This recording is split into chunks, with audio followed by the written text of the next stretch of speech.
दे धडक बेधडक आपल्या परिसरातील ताज्या घडामोडी, घटना, समस्या, विविध क्षेत्रातील सर्वदूर बातम्या पाहण्यासाठी लोकशक्ती लाईव्ह न्यूज चॅनलला सबस्क्राईब करा आणि नोटिफिकेशन मिळवण्यासाठी बेल आयकॉनला प्रेस करा. नवी मुंबईतील ऐरोली परिसरातील एका नाट्यगृहाला अचानक आग लागल्याची घटना घडली असून परिसरात एकच खळबळ उडाली होती. आगीची माहिती मिळताच अग्निशमन दलाच्या 2 गाड्या तात्काळ घटनास्थळी दाखल झाल्या आणि त्यांनी आगीवर नियंत्रण मिळवण्यासाठी शर्थीचे प्रयत्न केले.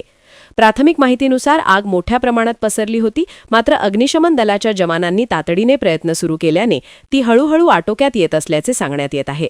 दरम्यान नाट्यगृहाच्या वरच्या भागात 2 मजूर अडकल्याची माहिती समोर आली होती. त्यांना सुरक्षित बाहेर काढण्यासाठी बचावकार्य युद्धपातळीवर सुरू होते. आगीचे नेमके कारण अद्याप स्पष्ट झाले नसून पुढील तपास सुरू आहे. सुदैवाने मोठी जीवितहानी टळण्याची शक्यता व्यक्त केली जात आहे. लोकशक्ती लाईव्हसाठी न्यूज ब्युरो, नवी मुंबई. अशाच सच्चाई दर्शवणाऱ्या बातम्या पाहण्यासाठी लोकशक्ती लाईव्ह न्यूज चॅनलला लाईक करा, शेअर करा आणि सबस्क्राईब करा.